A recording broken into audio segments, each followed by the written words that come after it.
Hello everybody, this is jaydenshaunts, and today we have Spirit Halloween fans' long-awaited item. This is finally, after years and years of asking, an animatronic of their mascot, Jack the Reaper. When I found out about this, I just knew it was something people are going to be flocking over. Everybody's going to be buying this thing, and I honestly wouldn't be surprised if it sells out. This guy is retailing for $329, and it's a motion tracker. So his head follows you, and his arm follows you, while his mouth moves, and he says several phrases. That is what he does. So there's side of the box, back of the box, and then there is that side of the box. And we're currently speculating it's made by SVI because of the fact that SVI does the motion tracking. So we're going to go ahead and open this guy up and see what he has to show for us. And it looks like he has one of those pull-out tray boxes. We're going to bring this in here.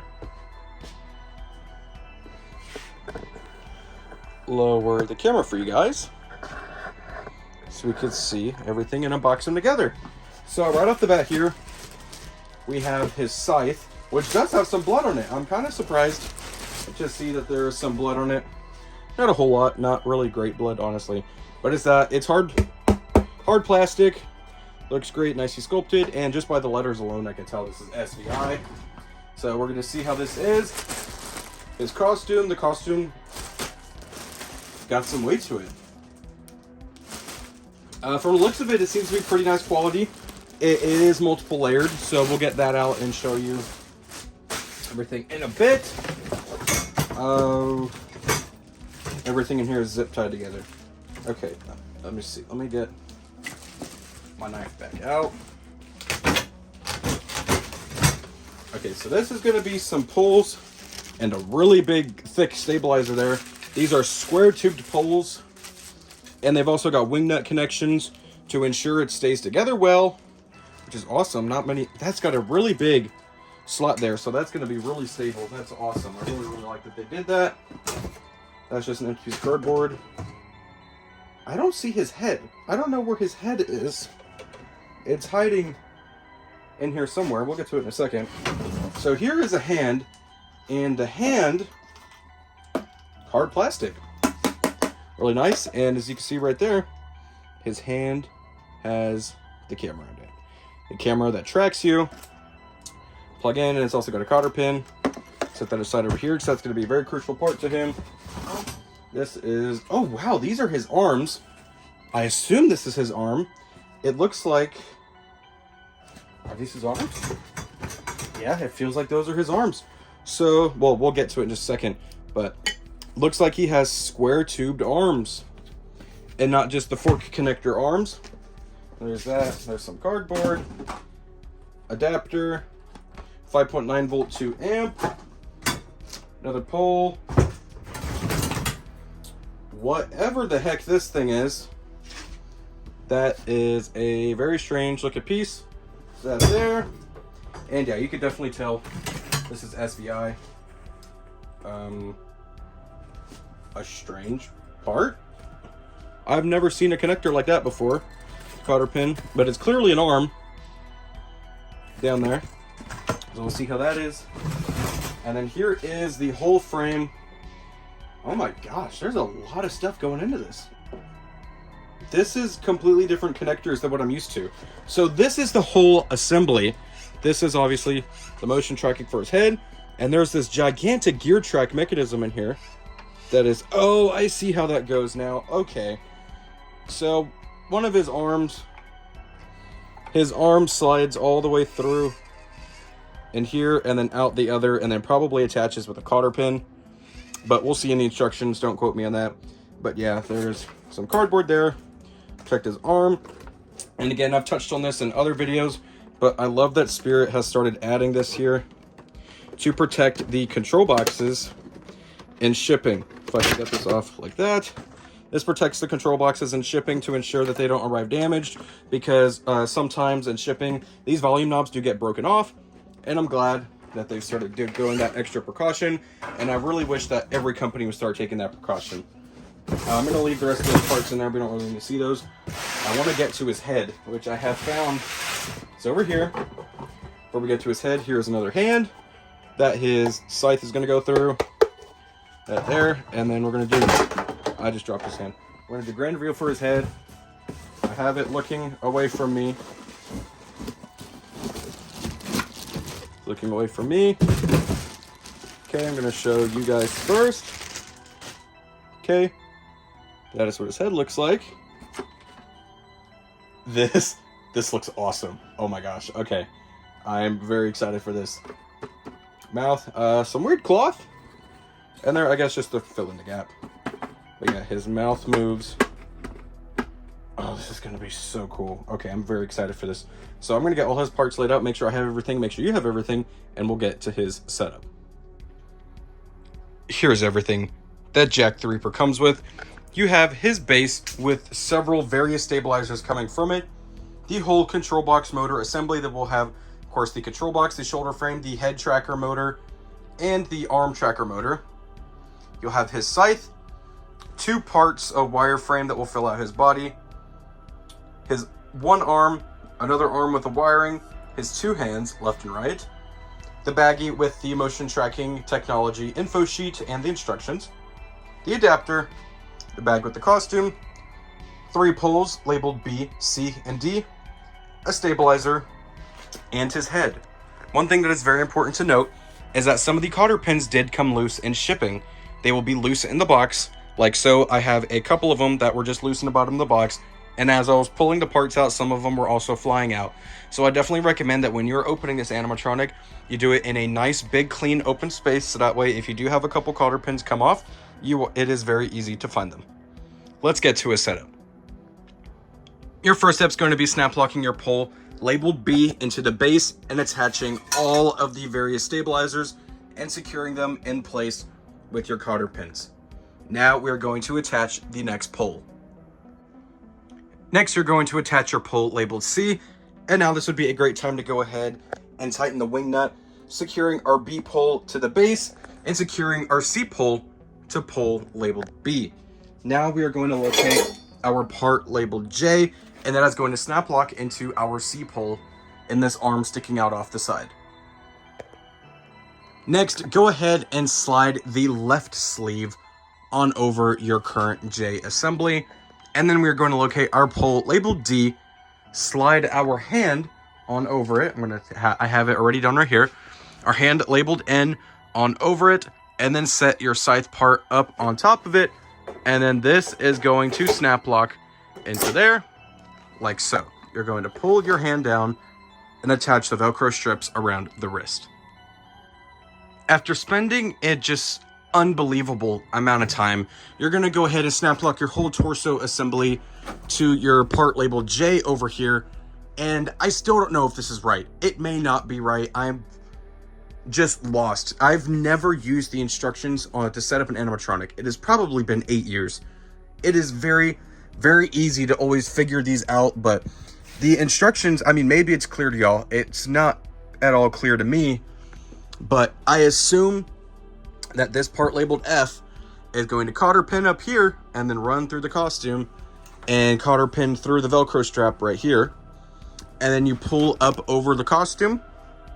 We're going to figure it out along the way. We're going to hope this is right and continue his setup. So I'm going to go ahead and continue reading the instructions. It's not something I'm used to. I never read the instructions on these things. And we'll see how far we get. Next, we're going to attach our arm labeled K, slide it through the sleeve, and secure it with a cotter pin. Next, you're going to locate your cuff labeled Q, slide that on over, and then you're going to attach your hand with the motion sensing camera with the cotter pin, securing that, and then plugging in the wire. Then afterwards, you're going to readjust the cloth and locate the little piece of Velcro that is on the sleeve. And you're going to attach that to the top of the hand and adjust this in here like so. So that way the foam is not exposed when the arm is in motion. Next, we're going to locate our body form part labeled G. And then this is going to snap lock to our assembly through the Velcro strip. Here, let me get my camera on. or my flashlight, through the Velcro strip here, and this is going to wrap on down inside of his costume and snap lock to this square tubed metal. After attaching part G, go ahead and locate part H and secure that with the cotter pin into G, wrap that on around, and then attach that into the base and secure it with the cotter pin. Now we're going to go ahead and Velcro on our current assembly of the costume and do it on over our current frame. And next, once again, the instructions do not say that it cannot fully Velcro because there's going to be a pole there. So it leaves you running around looking at all the costumes, making sure you're doing it right, making sure there's not a hole in the costume for the pole to go through. And then there's that.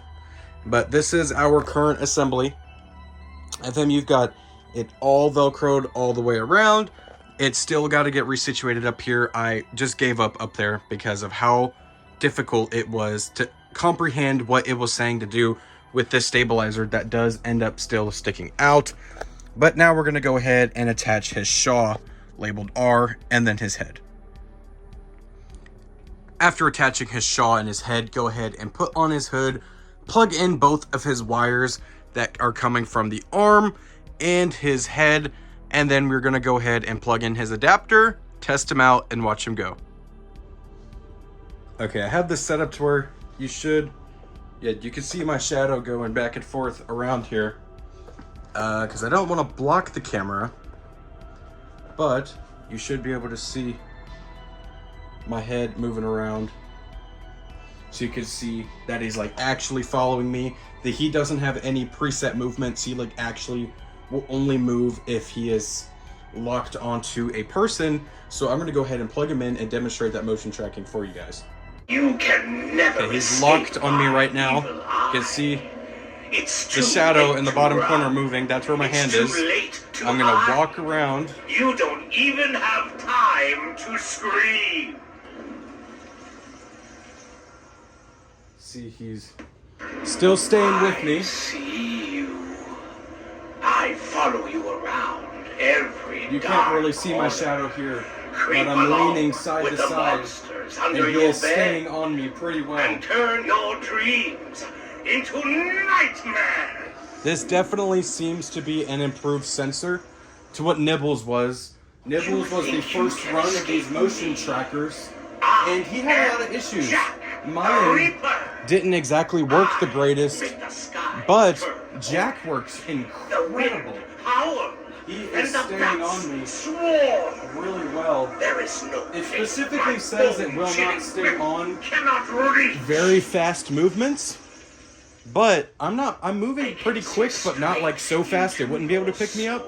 But it's doing pretty well for how fast I'm moving. You can see that he is moving around pretty well. It's too late to hide.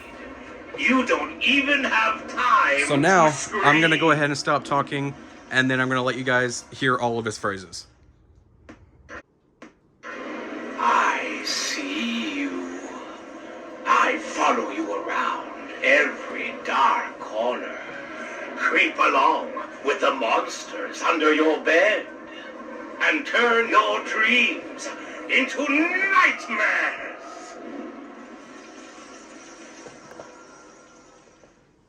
You think you can escape me? I am Jack the Reaper. I make the skies turn orange, the wind howl, and the bats swarm. There is no place my bone-chilling grip cannot reach.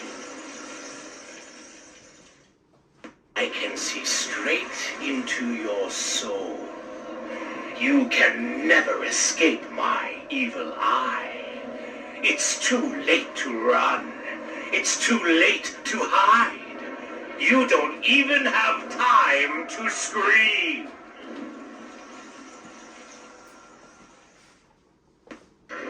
I see you. I follow you around every dark corner. Creep along with the monsters under your bed and turn your dreams into nightmares.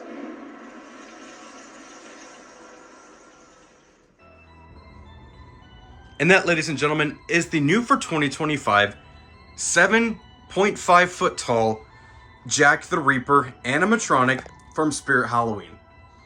This is an incredible animatronic.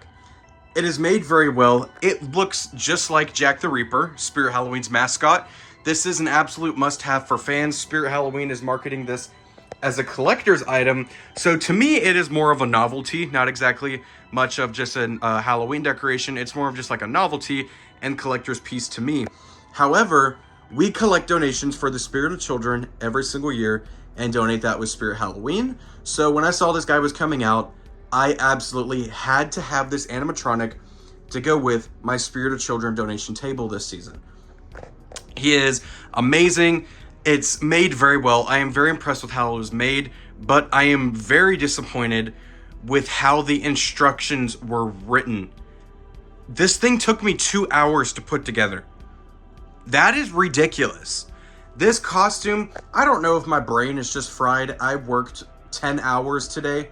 My brain might just be fried, but I had the hardest time with this costume and figuring out several things, because as you've seen in several other parts of the video, nowhere in the instructions does it ever say that you're just supposed to have these random various parts just sticking out of the Velcro. I kept thinking I was doing something wrong, and then there was another part that led me to believe that this entire pole was supposed to be covered. I honestly think it was just me. It may not be difficult for other people, but it was very difficult for me, and I found that very ridiculous. I'm not going to take it apart ever. I'm going to use his box to store other stuff in, but after that, I don't want to relive that nightmare. That was ridiculous. But again, it is made very nice. His hands are hard blow mold plastic. The scythe end is a metal pole, or scythe stick, excuse me, and then the actual scythe is hard plastic. So is his head, and the mouth movement is very, very nice and fluid, but I will say it is definitely not synced with a couple of the phrases. Sometimes he'll be talking, and then as soon as he finishes the word, then the mouth will open to mouth that word. It seems kind of off. I'm not sure what it is about it, but it's not something I'm going to nitpick. I don't exactly mind. It's just a really cool looking prop to have. The box is fairly large, if anybody was wondering. It is a decent sized box, and I want to say he probably weighs about 35 pounds, if I'm not mistaken, maybe about 30. He is a pretty hefty prop. There's a lot of metal to him. He is very stabilized down here. I'm sure you saw at the beginning of the video, but he has so many supports under there. I believe there's 5, if I'm not mistaken, that help support that square tubed pole. His costume is nice quality, and I'm overall extremely pleased with this animatronic at $329.99. It's a really cool prop, but I definitely recommend use the coupon. The motion tracking is definitely upgraded compared to Nibbles. I do have Nibbles from last year, and his motion tracking was a little finicky. I'm not sure what it was about him, but I think it was just because it was so high up on him that it just didn't work. When I bent the head down on mine, it did work significantly better because he was kind of looking down at people's chests, and it was just sensing body heat. But I think Jax is placed very well. When I am walking up to him, the camera is like right at my nose, and I'm not sure if you could tell, but it is also angled down to look at you rather than just being straight out looking at you. It is bent down so that way it can also pick up smaller people like children on Halloween night and all the other things. But I am overall extremely pleased with this animatronic. If you are interested in it, I definitely recommend it. It is one that I can definitely see selling out this season and being very, very popular. This has been one that has been requested for fans for many, many years. And now the Jack the Reaper animatronic is finally here, and I definitely recommend you go pick him up. Thank you guys so much for watching. Don't forget to like, rate, comment, and subscribe.